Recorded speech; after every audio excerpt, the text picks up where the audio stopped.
Olá. Oi.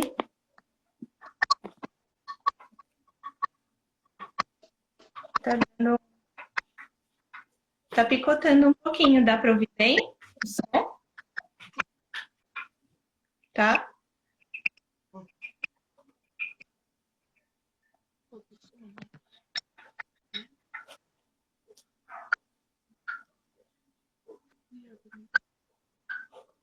Boa tarde a todo mundo que entrou. Mais uma vez eu queria agradecer ao Bruno H por me dar essa oportunidade de participar das lives dele. Tem sido incrível.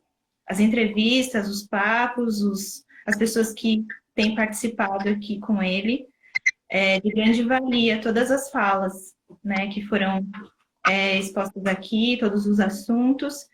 E eu queria agradecer mais uma vez por poder fazer parte disso e dizer que eu admiro demais o Bruno e tenho muita honra em poder sempre participar pelo menos um pouquinho da obra dele.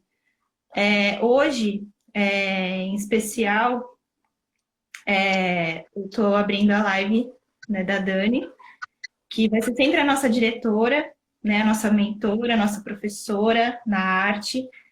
E eu pensei em escrever algo, mas eu decidi falar com o meu coração aqui, rapidinho, para que em breve vocês possam ouvi-la falar, que também é muito bom, né? Sempre enriquecedor ouvir a Dani falar. E eu queria dizer, primeiramente, que a arte, ela salva vidas, né? A arte, por meio da arte, a gente pode ser o que a gente quiser ser, né?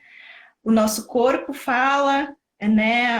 A nossa boca tem várias formas de expressão, né? O nosso rosto, tudo isso é arte.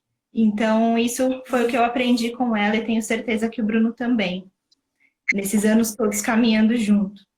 E eu queria dizer que eu tenho muito orgulho, né, de ter tido a Dani como professora e dizer que para as pessoas hoje tomarem um pouco mais de consciência de que a arte sim é importante tanto quanto o nosso trabalho, os outros trabalhos, né? As outras profissões.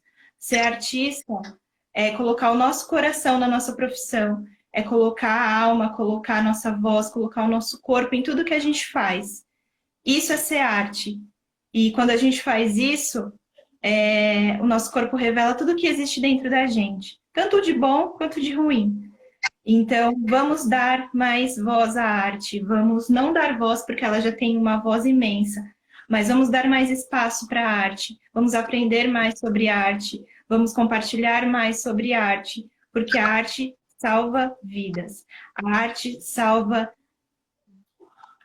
do Japão até aqui ao Brasil, qualquer pessoa que você conversar, que você parar um pouco para ouvir, ela vai dizer que ela tem uma música que ela escuta quando ela está triste, que ela tem um filme preferido, que ela tem um ator que fala muito com ela, que tem um artista que representa muito ela na TV, na música, enfim, no teatro.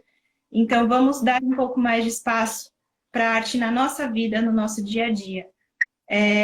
Dizer que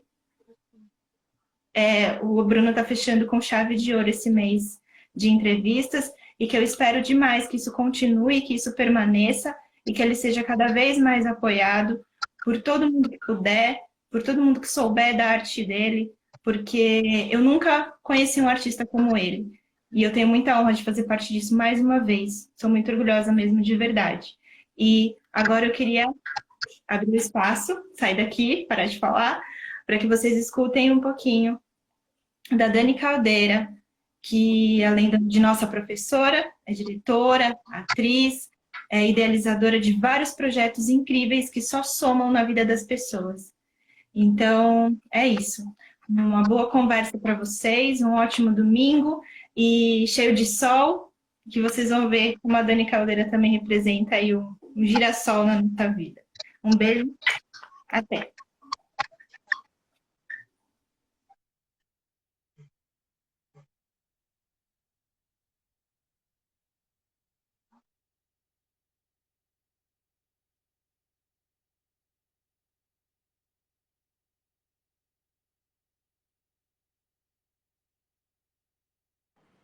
Ah! Irmão, não acredito! Que lindo vocês dois aí! Tudo bem, minha linda? Oi, tudo bem? Tudo bem. Que honra, hein, Bru? Oi, Tita! Bruno, lindo, meu irmão. Eu queria começar, posso falar uma coisa antes de você começar a me entrevistar? Eu só queria agradecer, não só a oportunidade de falar com as pessoas, mas de te ver. Meu Deus, que saudade que eu tô de você, de estar na sua frente, de ter essa honra de poder ser entrevistada por você, bater esse papo com você, estar de frente com o H. Esse homem que eu admiro também e que eu tenho certeza que veio para fazer a diferença no mundo. Obrigada aí também pela abertura com a Jéssica Crispim, minha atriz do Grupo Sopro, que lindo ter ouvido as palavras dela e muito obrigada por essa introdução. Assim. Foi uma surpresa, eu nem sabia que ia ter isso. Obrigada, Bru. Bom, vamos começar, né? Olá, meu nome é Emily. Na live de hoje, eu serei a porta-voz do Bruno H., meu tio. Deixo claro que as perguntas deste bate-papo foram criadas por ele e tenho certeza que foram com muito conhecimento. Vamos lá. Primeiramente, quero agradecer os convidados que participaram do De Frente com H. Foi um mês muito especial e importante para mim, porque eu sonhei com esse projeto de uma maneira um pouco diferente. Já chegamos até aqui e tenho muito orgulho e prazer por essa conquista. Vou falar brevemente como o De Frente com H surgiu. A ideia era um canal no YouTube onde os convidados estariam ao meu lado e eu quem escreveria as perguntas. Mas aí surgiu a pandemia e o foco era as lives com famosos. Assistindo, me veio uma luz. Mas como irei fazer se não posso falar? Então eu fiz alguns testes na página do Instagram chamado Clássicos do Pagode e uma sequência de entrevista com cantores de samba e convidados no mesmo perfil. Fui me aprofundando nas perguntas até que um dia um convidado e eu ficamos online. O bate-papo foi demais e um político começou a assistir e interagir fazendo perguntas. Desse dia em diante, eu senti que estava no caminho certo. Hoje, De Frente com H, é com a diretora teatral da Trupe Rodapé, do Grupo Sopro e preparadora de palco para cantores, Dani Caldeira. Para quem não sabe, foi essa pessoa que acreditou em mim lá atrás, quando eu tinha 9 anos de idade. Então, hoje, o De Frente com H vai ser especial. Nos chamamos de irmão. Então, irmã, obrigada por aceitar o meu convite. E foi que você já sabe. Você é uma referência para mim. Então, bora começar os nossos papo cabeça. É isso aí. Há tantos anos nossos papos cabeça, né, Bru? Vamos nessa? Vamos. Bom, quem é a Dani Caldeira? Quem é a Dani Caldeira? Hoje, especialmente, eu posso dizer que eu sou um girassol. eu me sinto um girassol, na verdade, porque eu vivo buscando a luz. Eu sou uma pessoa de muita fé, uma artista, professora, mãe, que tem como legado, acredito que tem como legado o trabalho com a pessoa com deficiência, que faço isso há 30 anos. E há 9 anos, Deus me deu o presente de ser mãe também de uma pessoa com deficiência. Então, a Dani Caldeira é um complexo de emoção, de amor e de aprendizado constante com a vida e com Jesus. Oh, que legal. Para quem não sabe, você é professora da educação especial. Dani, quando você cursou a faculdade para ser professora e por que você foi para a área da educação especial? Bru, eu sempre me encontrei nessa questão de trabalhar com pessoas com deficiência. Desde que eu tinha uma idade eu era criança, tipo, tinha 6, 7 anos. Minha família, que provavelmente vai estar assistindo, pode confirmar isso. Eu ia viajar para uma colônia de férias, eu ia para algum lugar. Os meus olhos ficavam ligados nas pessoas com deficiência, porque sem saber o que significava exatamente, eu olhava para elas e eu queria que elas fizessem parte. Tipo, eu estava jogando ping-pong com as crianças da minha idade, e aí tinha um rapaz, chamava Marcos, ele tinha 35 anos de idade, ele tinha deficiência intelectual, e eu o via isolado, e eu com 6, 7 anos de idade larguei o ping-pong e fui buscar o Marcos para brincar com a gente. Eu sempre tive isso, e eu sei que Deus que colocou isso no meu coração. Então não tinha outra escolha a fazer, não tinha outro caminho a seguir senão me aprofundar nisso. Eu sempre quis estudar isso, entender mais, para poder fazer mais e me doar mais. Então, com 17 anos, eu comecei a trabalhar na área. Eu ainda nem fazia pedagogia. Eu comecei a trabalhar na área da educação especial, com pessoas com paralisia cerebral já. E aí, tive que concluir estudando isso e entendendo mais um pouquinho. E você está ligado, né, irmão? Você conhece a minha paixão, que é minha vida, né?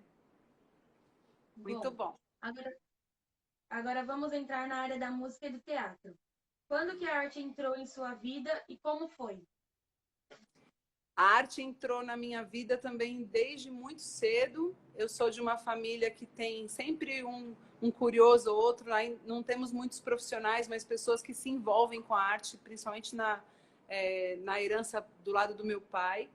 Então, na verdade, ela entrou na minha vida. Eu também era criança, porque eu tenho um irmão por parte de pai, meu irmão mais velho, que é o Wagner, que eu chamo de Zá, que eu o via tocar violão e compor, e eu me apaixonava por isso, ficava olhando para ele fazendo aquilo e falava, eu quero fazer isso um dia. E aí também, mais ou menos com os 17 anos para 18, eu comecei a cantar na noite. E aí foi que eu entrei de vez na arte, associando a pedagogia. Então, eu já estava dando aula e também cantando na noite. Então, a arte e a pedagogia, né, a docência, o dar aula, sempre caminharam juntos também na minha vida. A arte entrou na minha vida, acho que com o meu respirar. Como a Jéssica acabou de falar muito bem, a arte ela é transformadora, né?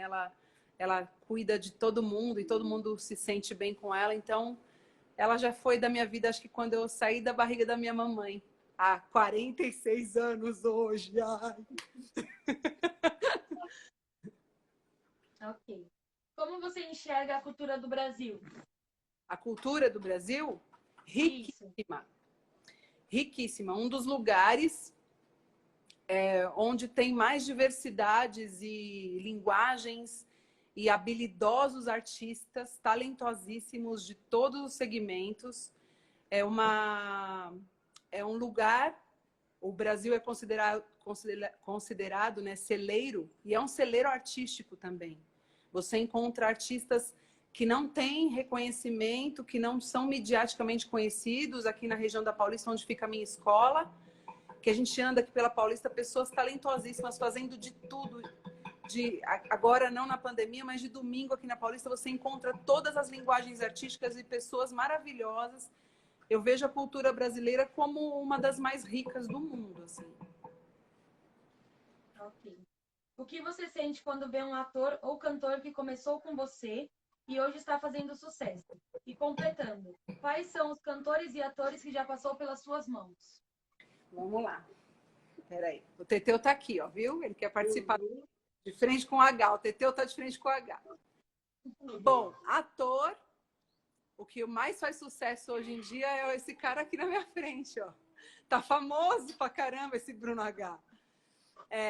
Ator, na verdade, eu não tenho nenhum ator que passou pelas minhas mãos que está famoso mediaticamente. O que é famoso, na verdade, né? O que é essa coisa do ser reconhecido?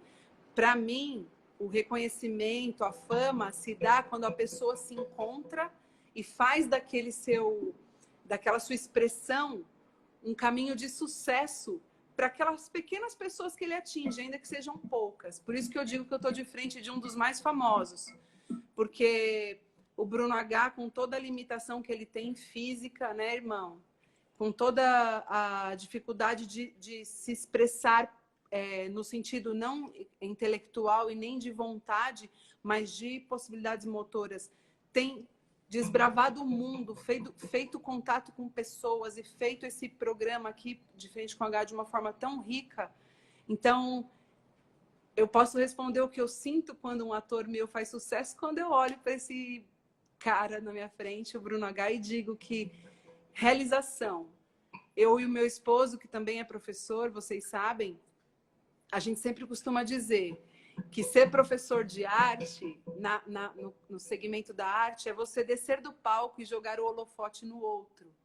E isso dá uma recompensa, é uma alegria muito grande nessas pequenas conquistas, como eu digo, não necessariamente da fama. A gente já chegou a trabalhar com pessoas de nome, né? Na escola, eu cheguei a trabalhar com a preparação de palco de uma atriz conhecida da Globo, de um cantor bem conhecido no meio do samba. Mas, na verdade, não são só eles que nos trazem o sorriso e a recompensa da alegria, né? Então, eu responderia essa pergunta falando: Bruno H é um cara que me faz muito feliz e que me deixa cheia de orgulho. Certeza, sem demagogia. Dani, no Instituto Negra Voz tem um curso de teatro para cantores. De onde nasceu essa ideia e o que é o curso de teatro para cantores? Bom, curso Teatro para Cantores é um nome bem sui generis, que as pessoas ficam assim, o que quer dizer teatro para cantores? Ela vai preparar cantor para trabalhar em musical? Ela vai preparar ator para trabalhar em musical? Qual que é a ideia? Na verdade, o Teatro para Cantores surgiu a partir de algumas indagações do mestre Isabê, que começou a perceber que muitos cantores que passavam por ele tinham talentos incríveis na voz, mas uma certa timidez corporal que não complementava e não trazia aquela potência toda de artista para fora. Então, a gente sempre, parceiro de vida e de arte, a gente sempre trocando ideia, e ele chegou a falar para mim uma vez: por que a gente não faz um trabalho com essas pessoas para despertar toda essa expressividade, para fazer essa pessoa ser completa? E aí eu comecei a me aprofundar, estudar, praticar, porque eu já era cantora e atriz, então foi juntar uma coisa na outra. O Teatro para Cantores, na verdade, ele tem a ideia de não tem nada a ver, não é diretamente ligado ao teatro. É digamos assim, eu me aproprio do todo o estudo e conhecimento que eu tenho no teatro e aplico para o cantor usar na performance dele, para melhorar a expressividade corporal dele. E foi nesse sentido que surgiu, para que haja um artista completo. Porque lá fora, é uma coisa interessante de falar, lá fora, que eu digo fora do Brasil, as pessoas já estão mais com essa... Apesar de que aqui no Brasil também já está mudando. Mas antes, lá fora, sempre já teve essa cultura de que, tipo, o artista, ele não precisa ser só de uma linguagem, ele só precisa entender de música, ponto, e acabou. E aqui no Brasil, por muito tempo, tinha uma coisa assim: não, eu sou cantor, estou fora de teatro. Não, eu sou ator, estou fora de música. E, na verdade, a gente sabe que a linguagem artística, você tem que ter um carro-chefe, sim, algo que você se intitula ser. Eu sou cantor, eu sou ator. Mas isso não impede, pelo contrário, só complementa você colar na sua linguagem-chefe outras linguagens para você ser completo. A gente não tem exemplos como Beyoncé e vários artistas que são tudo, que cantam, interpretam, tocam, dançam. Então, na verdade, foi com essa ideia também de tornar o cantor cada vez mais completo. Foi por isso que nasceu o Teatro para Cantores e estamos aí até hoje nessa preparação desses cantores. E olha, cada resultado lindo, viu? Ok. Dani, se algum presidente te convidar para representar o Ministério da Cultura, o que você faria? E quem, na sua opinião, faria o melhor trabalho para a cultura? Ai, que pergunta difícil, meu irmão! Você não me preparou para essas perguntas. Bom, muito provavelmente, eu não aceitaria o cargo. Porque eu tenho uma opinião muito pessoal a respeito do envolvimento do artista com política. Não que esteja errado, é a minha posição, entendeu? A minha posição, eu muito provavelmente não aceitaria, justamente por a gente estar vivendo num momento em que o mundo está tão polarizado, que mesmo que eu entrasse com uma boa intenção num governo X ou Y, para fazer um trabalho puramente cultural, as pessoas tenderiam a me classificar como X ou Y por estar servindo aquele governo. Então, como eu não gosto de me misturar com isso, vocês podem ver, inclusive nas redes sociais, eu não costumo colocar muito uma opinião a respeito disso, uma posição, não por ser omissa, mas por realmente saber que a gente está vivendo no mundo dos conflitos e que as pessoas estão cada vez mais nessa coisa dos times, eu provavelmente não aceitaria. Agora, uma pessoa que eu entendo que seria apta para esse cargo, eu entendo, eu não tenho nomes, mas eu entendo que seria uma pessoa sensata e principalmente uma pessoa que tivesse sabedoria. Uma pessoa que não fosse só da arte, mas uma pessoa que tivesse sabedoria para conduzir uma coisa que falta no mundo e no Brasil: a pacificação, a tranquilidade, não o posicionamento de se opor, de brigar, de defender X, Y, Z, mas de, vamos lutar pela cultura exclusivamente, não por placas de nada. Então, seria uma pessoa nesse perfil que agora eu não consigo citar nome nenhum, irmão. Te decepcionei? Você queria um nome? Tá bom, né? Tá bom, irmão? Muito bom. Deixa eu só fazer uma pergunta. A chata, né? Não sou eu que está entrevistando, né? Irmão, é a Raíssa? Eu não lembro da carinha dela. Não. Como que é seu nome? Emily. Você também é sobrinha dele? Sou. Ai, como você é linda também. Obrigada. Muito bom. Tá bom, vamos continuar. Vai lá. Vamos continuar mais um pouco na educação especial. Como você vê o atual momento da educação especial? Bom, a gente está ao atual momento de o mundo está delicado, né? E a educação especial, especialmente, a educação especial especialmente, está num momento muito delicado, justamente também pela questão toda dessa história da pandemia. Eu tenho visto muitos debates sobre a volta ou não da pessoa com deficiência para a escola, por conta da chance de contaminação e da sensibilidade que algumas patologias, que algumas deficiências têm a mais, como é o caso do autismo. E está sendo muito discutido sobre isso, então volta ou não volta, e daí eu já vi que tem alguns grupos que estão achando que isso é segregar, é excluir, mas também tem essa preocupação com o cuidado, porque o Covid, em alguns casos, como o autismo, pode desencadear de uma forma mais grave. Então, está numa situação delicada a educação, né? Para todo mundo, porque a gente está vendo que as escolas estão paradas e tudo mais. Mas eu gosto muito de uma coisa que está acontecendo no processo educacional, que é essa coisa do processo da inclusão. De trazer a pessoa com deficiência para dentro da escola regular, que já é um processo que está acontecendo há muito tempo. Mas que, com o passar dos anos, as professoras, as diretoras estão conseguindo se adequar mais e verdadeiramente fazer acontecer uma inclusão. Porque por muito tempo essa inclusão aconteceu de uma forma meio água com óleo, sabe? Que mistura a água e o óleo e aí fica no fundo fica separado. Então a pessoa com deficiência ia para a escola, mas ficava um pouco isolada. E eu estou vendo que está havendo muito mais movimentos de tentar integrar verdadeiramente a pessoa com deficiência diante de toda a situação escolar. Não é só na hora de aprender, no pátio, no recreio, como é que ele brinca, como é que essa criança ou esse jovem faz parte verdadeiramente daquele lugar. E eu estou vendo mais movimentos acontecendo com relação a isso e estou achando super positivo. Mas com a história da pandemia, muita coisa está tensa. Né, Teteu? Respondi? Dani, respondeu.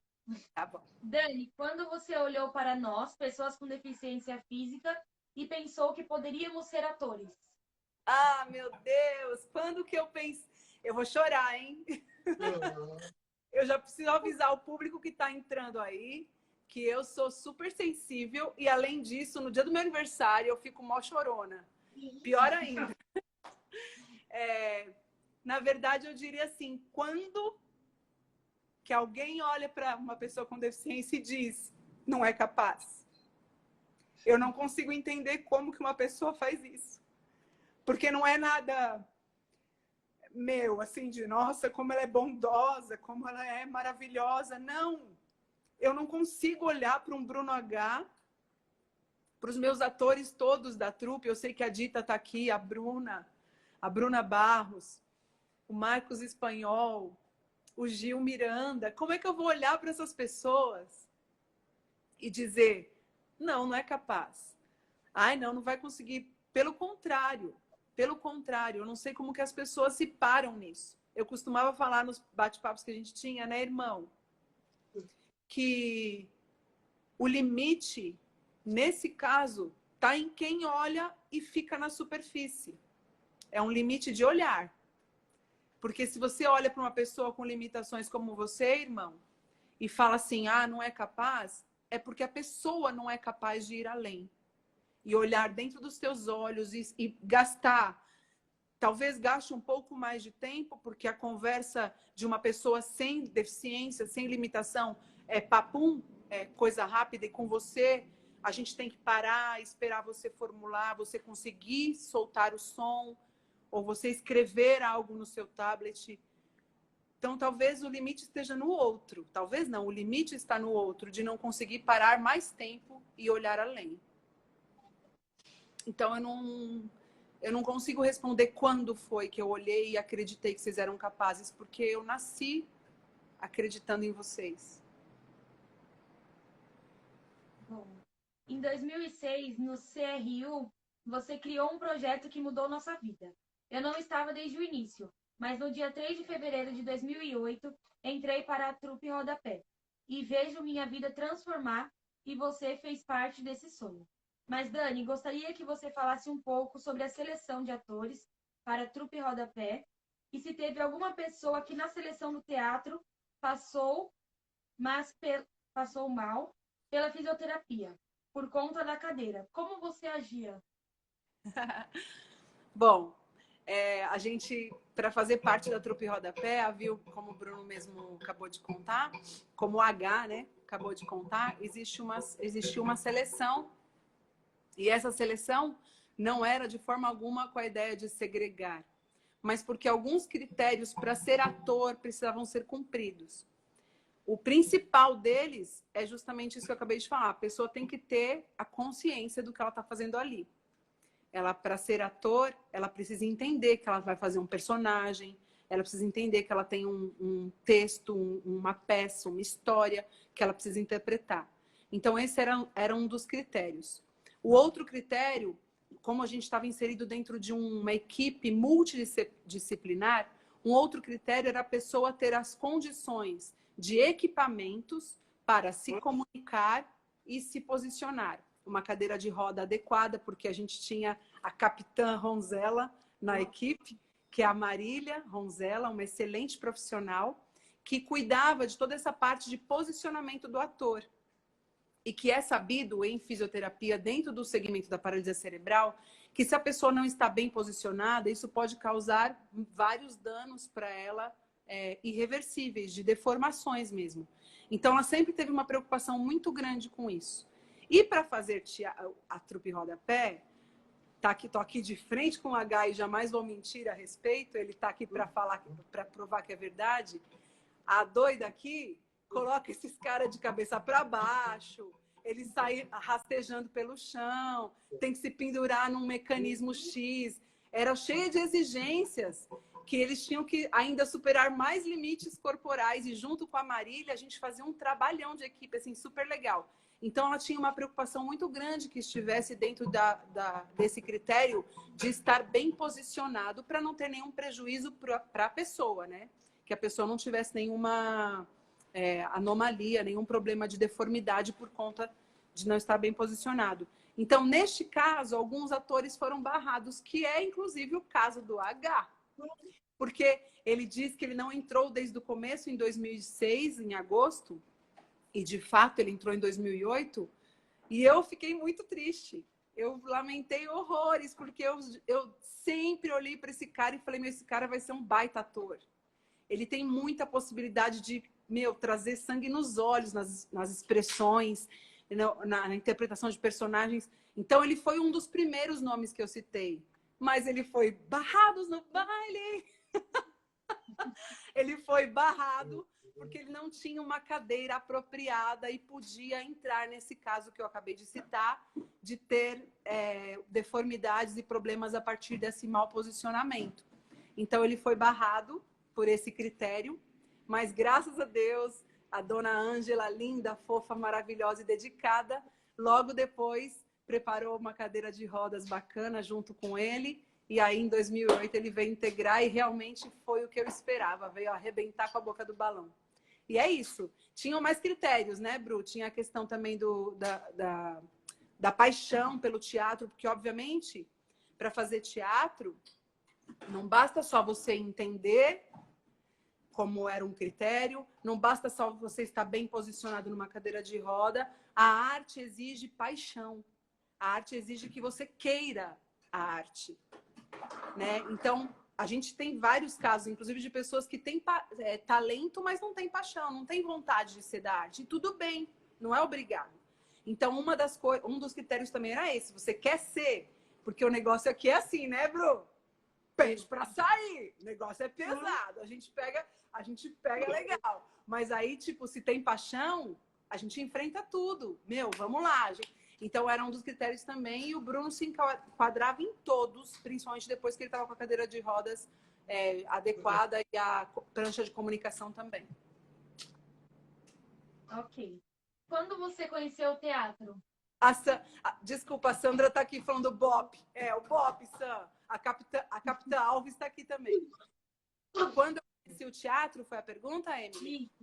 Isso. Isso aí, irmão. Quando eu conheci o teatro, né? Conheci, que você quer dizer, irmão, é quando eu comecei a fazer teatro, é isso? Diretamente, né? Quando eu entrei para esse mundo, né, do teatro. Essa história nem todo mundo sabe. Quem tá aí vai ter um spoiler da minha vida, porque nem todo mundo sabe. A minha expressão artística inicial foi o canto, a música. Eu comecei a me expressar artisticamente com a música, foi inclusive como eu conheci meu esposo e tudo mais. E era a música que era o meu carro-chefe de linguagem artística. Mas sempre na música eu percebia que eu tinha um apreço muito grande, um cuidado muito grande com as letras. Eu me preocupava muito em passar uma mensagem, interpretar o que dizia a música, o personagem da música e tal.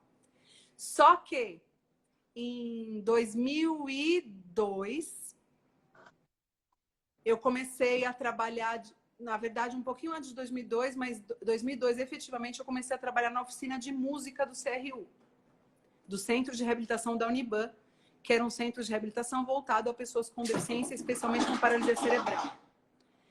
Trocando ideia com algumas pessoas com deficiência, que sempre foram meus amigos, inclusive o meu irmão H. Ele foi uma das pessoas que contribuíram muito para isso, um pouco mais para frente, que em 2002 ele não estava ainda. Eu percebia que havia um desejo muito grande nele, inclusive em outros, de trabalhar, de poder ter uma ocupação, trazer dinheiro para casa, né, irmão? Contribuir para uma conta que fosse, pagar uma conta de luz que fosse. E isso passou a ser também uma preocupação minha. Eu falei, se esse é o sonho deles, o que a gente pode fazer para esse sonho se tornar real? Então, como eu era professora de música, eu falei, vamos tentar na música alguma coisa. E aí eu lembro de tentar fazer com que a gente fizesse, não sei se você estava nessa época, Bru, que a gente fizesse composições. Então eu colocava, a Samara estava na época, eu lembro, a gente colocava um capacete aqui na cabeça das pessoas que tinham grandes limitações físicas, né? Quadro de quadriplegia. A gente colocava um capacete na cabeça, uma ponteira, sentava eles na frente do teclado, dava uma aula, eles já tinham aula de música, então falávamos a respeito das notas musicais, de escalas e tal. E aí, com aquela ponteira, eles iam apontando notas musicais, eu transcrevia isso para o papel, para uma partitura, isso virava uma melodia, depois a gente escrevia a letra e a gente começava a fazer composições. Só que a gente sabe que no Brasil, se tem algum compositor me assistindo, vai confirmar, o Isabê, por exemplo, que é um compositor, sabe que o Bruno também é um compositor, né? Já fez várias músicas aí com alguns sambistas. sabe que no Brasil não é um meio muito seguro e tranquilo e fácil de ganhar sustento como compositor. Ainda mais uma pessoa que faz bem lentamente uma música. Então eu sabia que não era um caminho.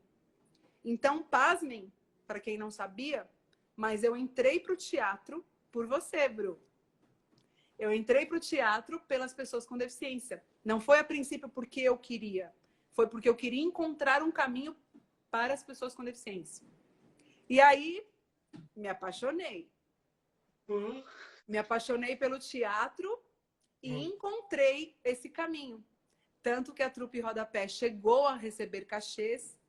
O Bruno, o H conseguiu realizar alguns sonhos com isso.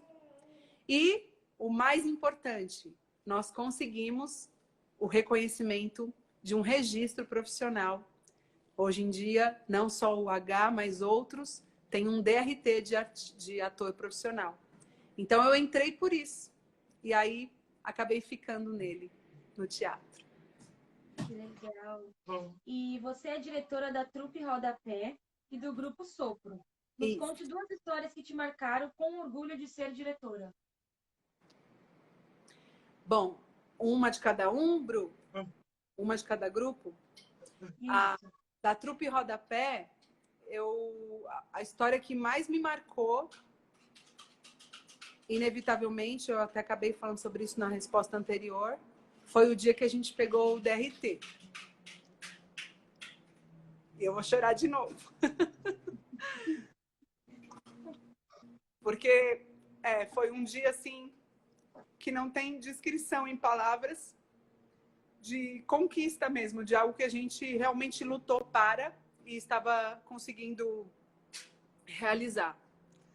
Então eu lembro até da nossa querida saudosa Fê Paz, que quando eu li o documento falando que vocês tinham recebido o reconhecimento como ator profissional, todos nós estávamos chorando muito e muito emocionados.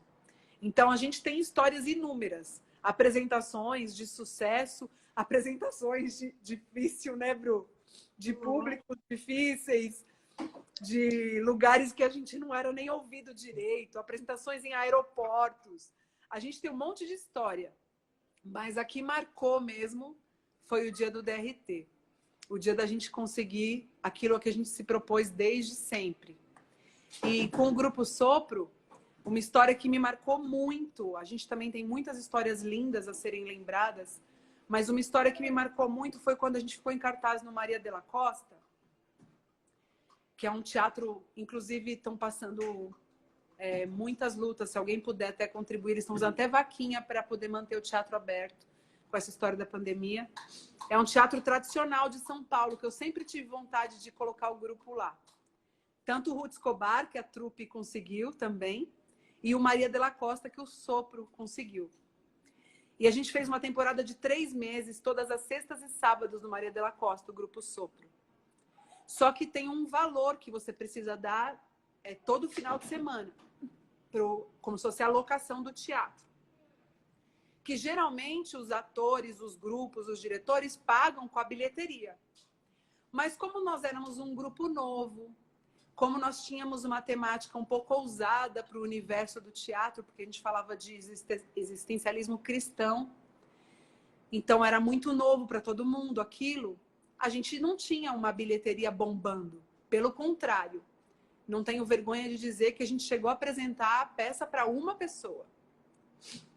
Então, obviamente, a gente consegue imaginar que a gente não tinha o retorno financeiro esperado para pagar o aluguel do teatro. A estadia não, a temporada, né?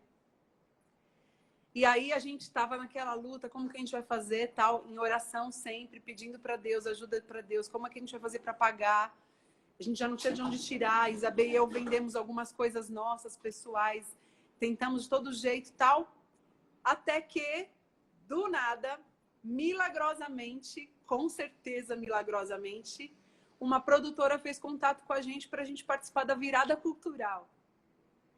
Que o H lembra que a trupe, a gente batalhou bastante para conseguir colocar em virada cultural, tem até aquela virada cultural inclusiva, E a gente nunca conseguiu, porque tem todo um critério de seleção e tudo mais, e a gente nunca conseguiu. O sopro foi convidado. Aqueles que acreditam em milagre podem ter certeza que aconteceu. O sopro foi convidado. E aí, com isso, lotou o dia, né? Foi muita gente, porque a gente fazia parte da virada cultural. E deu um baita de um alívio pra gente em relação à dívida que a gente estava juntando com relação ao pagamento da temporada. Então, o que mais me marcou com o sopro foi essa história. Ok. Todas as peças do grupo Sopro, UP Rodapé e da sua auditoria e direção, quando você senta na frente do computador para escrever uma peça, o que você sente? Eu sinto uma emoção e eu sinto o papai conduzindo minhas mãos. Geralmente eu crio uma peça inspirada numa imagem. Por exemplo, A Porta, que é a peça que o Grupo Sopro estreou e ficou em cartaz por um bom tempo, eu ficava com essa imagem da porta, que é uma metáfora a Jesus Cristo. Então, a porta era a minha referência. E aí eu desenvolvi a história inteira. Com a trupe, a Sandra tá aí, se ela tá aí ainda ouvindo, se a Van tá aí, o H vai tirar um pelo da minha cara. A trupe lembra aquela, por exemplo, Tempos, que eu me inspirei na ampulheta. Que o pessoal da trupe até brincava, meu Deus, essa ampulheta virou a protagonista da peça, porque ela tem uns ciúmes dessa ampulheta. Então, tipo assim, eu vi uma imagem às vezes, tipo Limites do Ser, tinha uma corrente, tinha uma imagem. Então, geralmente, eu sou inspirada por uma imagem, orientada por Deus, porque essa é minha fé, eu sinto que Ele me conduz a escrever, e eu sinto muita emoção, eu vivo, parece que eu tô lá. E até como acontece com a minha filha também, porque a Arlette é compositora, e ela também falou que às vezes acontece isso com ela, eu já vem a obra pronta na minha cabeça. Parece que eu já estou enxergando palcos, com cenário, com os atores fazendo e acontecendo. Então, eu sou dominada por uma emoção quando eu estou escrevendo, inclusive. É isso que acontece. Respondi? Sim. Até demais, né, Bru? Quer que eu ponha o esparadrapo? Dani, no mercado da música está chegando grandes vozes como Isa, Mumuzinho. No gospel temos Bruna Carla, Aline Barros e entre outros.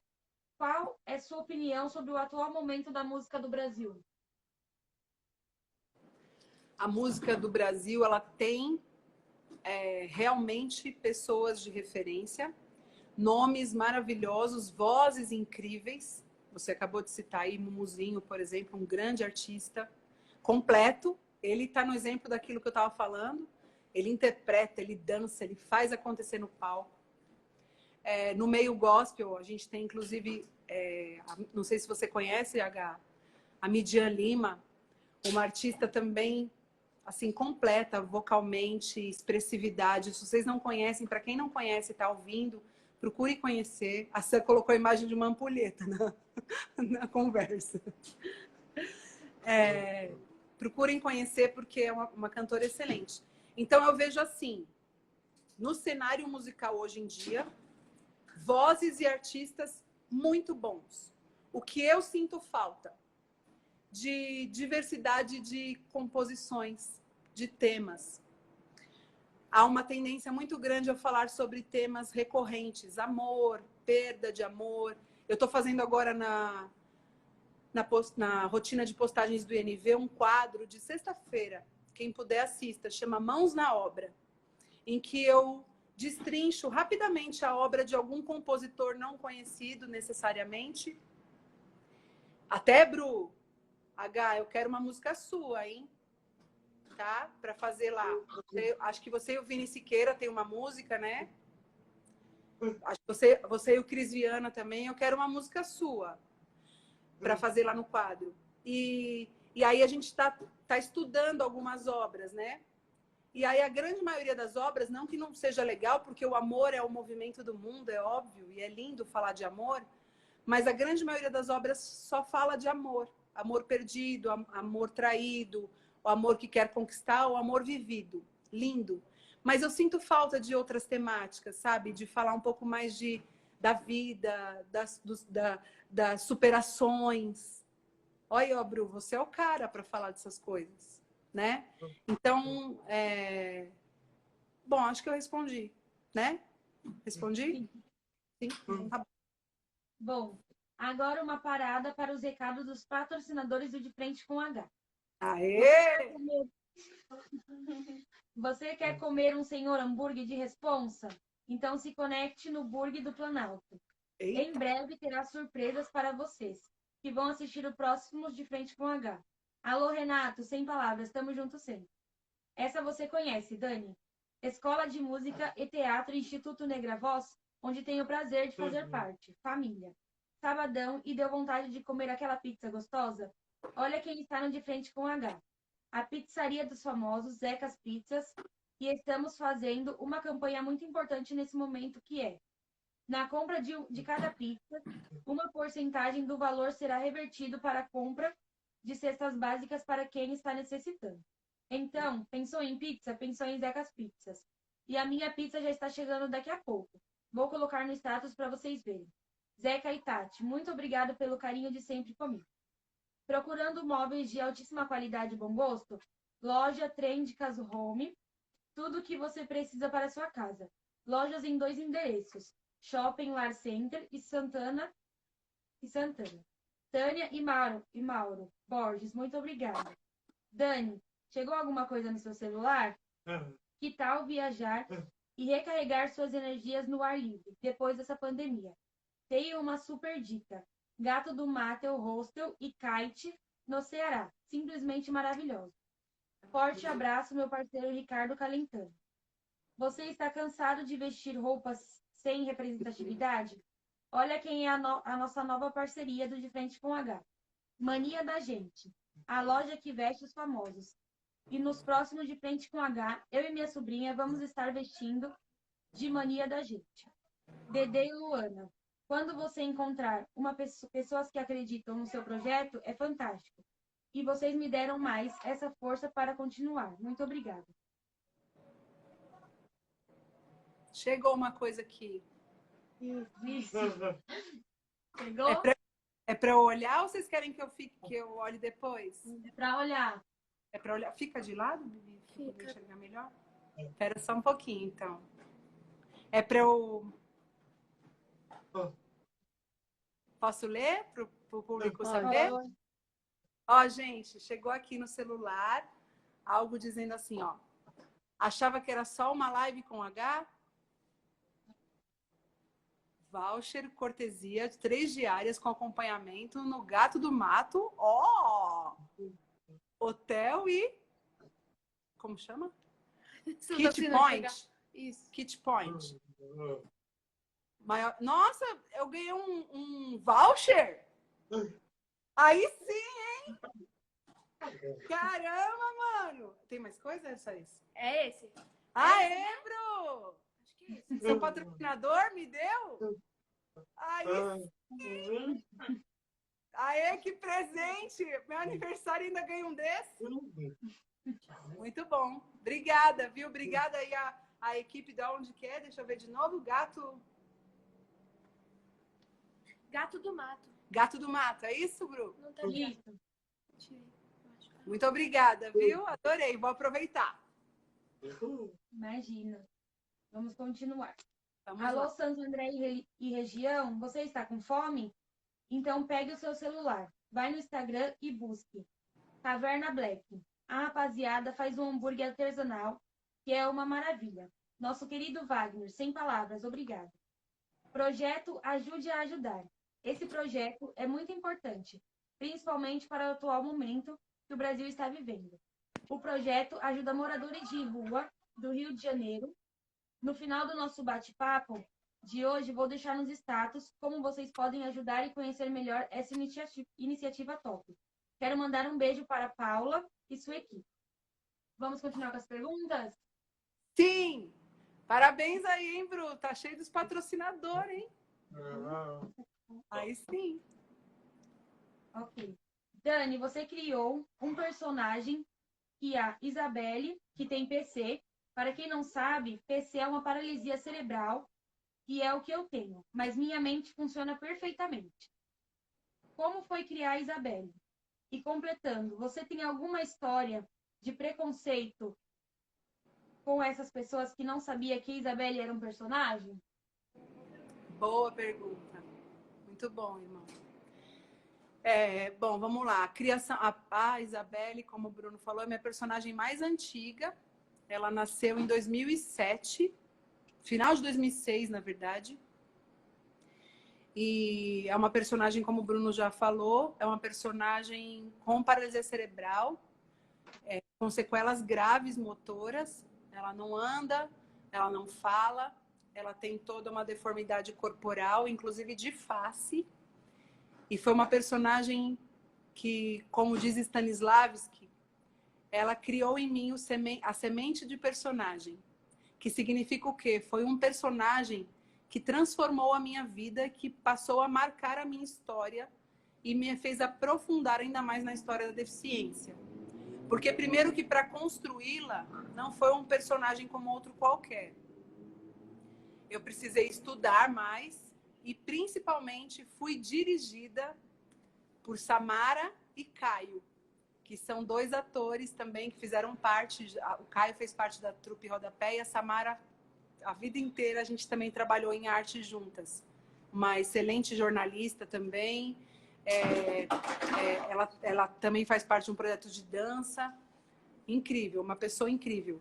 E ela e o Caio, na época, me dirigiram, porque eu precisava dessa personagem, tinha toda uma história que ela estava envolvida, só que eu estava com medo de exagerar na caracterização, ou então de fazer algum movimento que não era adequado, que não era possível, né? Por exemplo, uma pessoa com paralisia cerebral que de repente tem uma deformidade nas mãos e as mãos são assim, essa pessoa não vai conseguir num determinado momento fazer assim.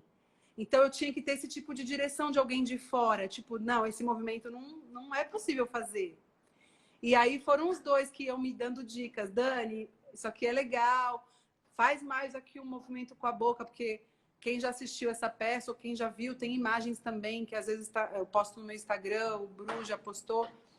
Eu tenho até no meu rosto também uma série de deformidades e tal. E aí eles iam me dando dicas. Faz isso, faz aquilo e tal. E aí essa personagem, que é feito com todo o respeito do mundo, né? E eu, mais do que nunca, tenho um apreço muito grande por essa personagem, porque ela me fez entrar mais ainda na alma da pessoa que tem deficiência, né, irmão? Porque eu vivi situações que antes eram relatadas pelos meus atores, que contavam, nossa, Dani, é difícil lidar com os olhares das pessoas na rua, as pessoas me olham de uma forma como se eu fosse um coitadinho, me tratam como se eu fosse criança, ai, que bonitinho, bonitinho, como se eu fosse uma criancinha, e o cara tem 20 e tantos anos nas costas, e a pessoa... E aí eles contavam isso pra mim. Eu cheguei a vivenciar situações como diretora, vendo as pessoas tratá-los dessa forma, mas eu senti na pele com a Isabelle, porque havia alguns lugares que eu ia me apresentar e que eu chegava, o H sabe, e que eu chegava nesse lugar já na personagem. Então a equipe, o Paulão, a Clau, a Sam, me tiravam às vezes do ônibus no colo também, como se eu fosse uma pessoa realmente com paralisia cerebral.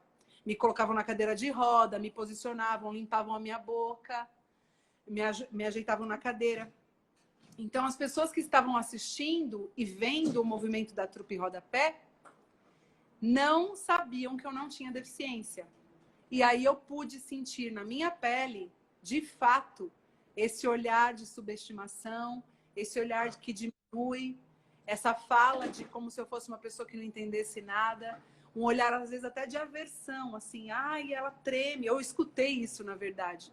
Eu fui me apresentar numa escola pública, cheia de adolescentes, uma escola de ensino médio, né? Tanto na escola pública como na particular. Eu ouvi nos dois, não é propriedade de uma específica. De jovens. E aí eu estava assim num canto esperando para entrar em cena na personagem e eu ouvia jovens falando: Ai, mas ela treme. Falando alto para eu ouvir. Por que será que ela tem essa cara assim, essa coisa na... Então, eu pude sentir isso na pele. Então, foi algo que me aproximou mais ainda do meu irmão e de tantas outras pessoas que fazem parte dessa história. E que é a dor deles. E aí eu pude experimentar, inclusive, aquela velha conversa, mas muito necessária, sobre empatia. Que a gente não pode minimizar a dor do outro se a gente não vive na nossa pele. E a gente nunca pode falar nada a respeito do que o outro está passando, seja por racismo, seja por meritocracia, qualquer que seja a questão. Você não pode minimizar o que o outro está passando se você não sente. Então, eu não posso falar sobre a causa da deficiência por completo, apesar de ser uma pessoa que desde pequena luto por ela, sem sentir na minha pele. E ainda não posso, porque eu saio da personagem e vivo a minha vida normal, entre aspas. Mas eu pude sentir um pouco mais com a personagem Isabelle. E aí eu me lembro que todas as vezes que eu entrava no palco, eu vou chorar de novo, que todas as vezes que eu entrava no palco, eu, nas coxias, no escuro das coxias, eu ia entrando como Isabelle, sendo empurrada pela Vanessa Vitoriano, uma excelente atriz, meu braço direito no INV, na trupe, que também representava uma pessoa com deficiência nessa cena, e ela ia empurrando a minha cadeira de rodas, e antes de virar de frente para o público, não sei se vocês estão conseguindo visualizar, eu estava indo aqui, ó, em direção, saindo de uma coxia, indo em direção a outra coxia, antes de virar de frente para o público, eu via tanto atrás de mim, como na minha frente, os meus colegas de profissão, de arte, os meus atores da Trupe Rodapé, Bruno H., Gil Miranda, Bruna Barros, Fê Paz, Marcos Espanhol, Bruno Cabral, todos, né? Tipo, eu teria que fazer a listinha para não esquecer de ninguém. E a Pri Martins. E eu lembro que eu olhava para a carinha deles e estavam todos eles assim, tipo, vai, vamos, vamos. E muitas vezes eu olhava, a Fê Paz estava chorando, por exemplo, de emoção, de estar ali comigo. Então era, tipo, é a personagem da minha vida. Inesquecível. Que ótimo.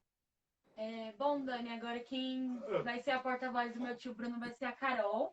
Tá bom. Tá bom? Tchau, um beijo, prazer te conhecer. Prazer, minha linda. Não. Olá, Dani. Oi, Prazer. Carol! Eita, Prazer. sorriso lindo! Então, vamos continuar. Voltando um pouquinho a falar sobre a Trupe Rodapé, você sempre vem lutando para que os atores da trupe fossem reconhecidos.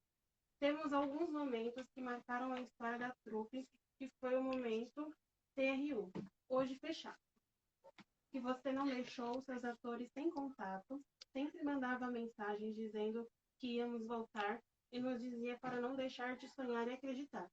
Algum momento depois, quando voltamos de uma apresentação na cidade de Santana de Parnaíba, 3 anos sem ensaiar, viemos conversando na van o que sempre a gente iria fazer, o momento do DRT, Registro Profissional, e o momento Ruth Escobar, o teatro cheio. O que passa na sua cabeça quando relembra desses momentos? Realização, alegria, amor demais. Realmente, né, Bru? Os planos que a gente traçou, a gente alcançou. DRT, o Ruth Escobar, 13 anos de história. Não é assim um trabalho simplesmente para ser esquecido, né? Muita realização. Tá tudo bem, irmão? Vai acabar o tempo da live. Peraí. A gente vai precisar sair e entrar novamente. Tem ainda muitas perguntas? Tem. Tem.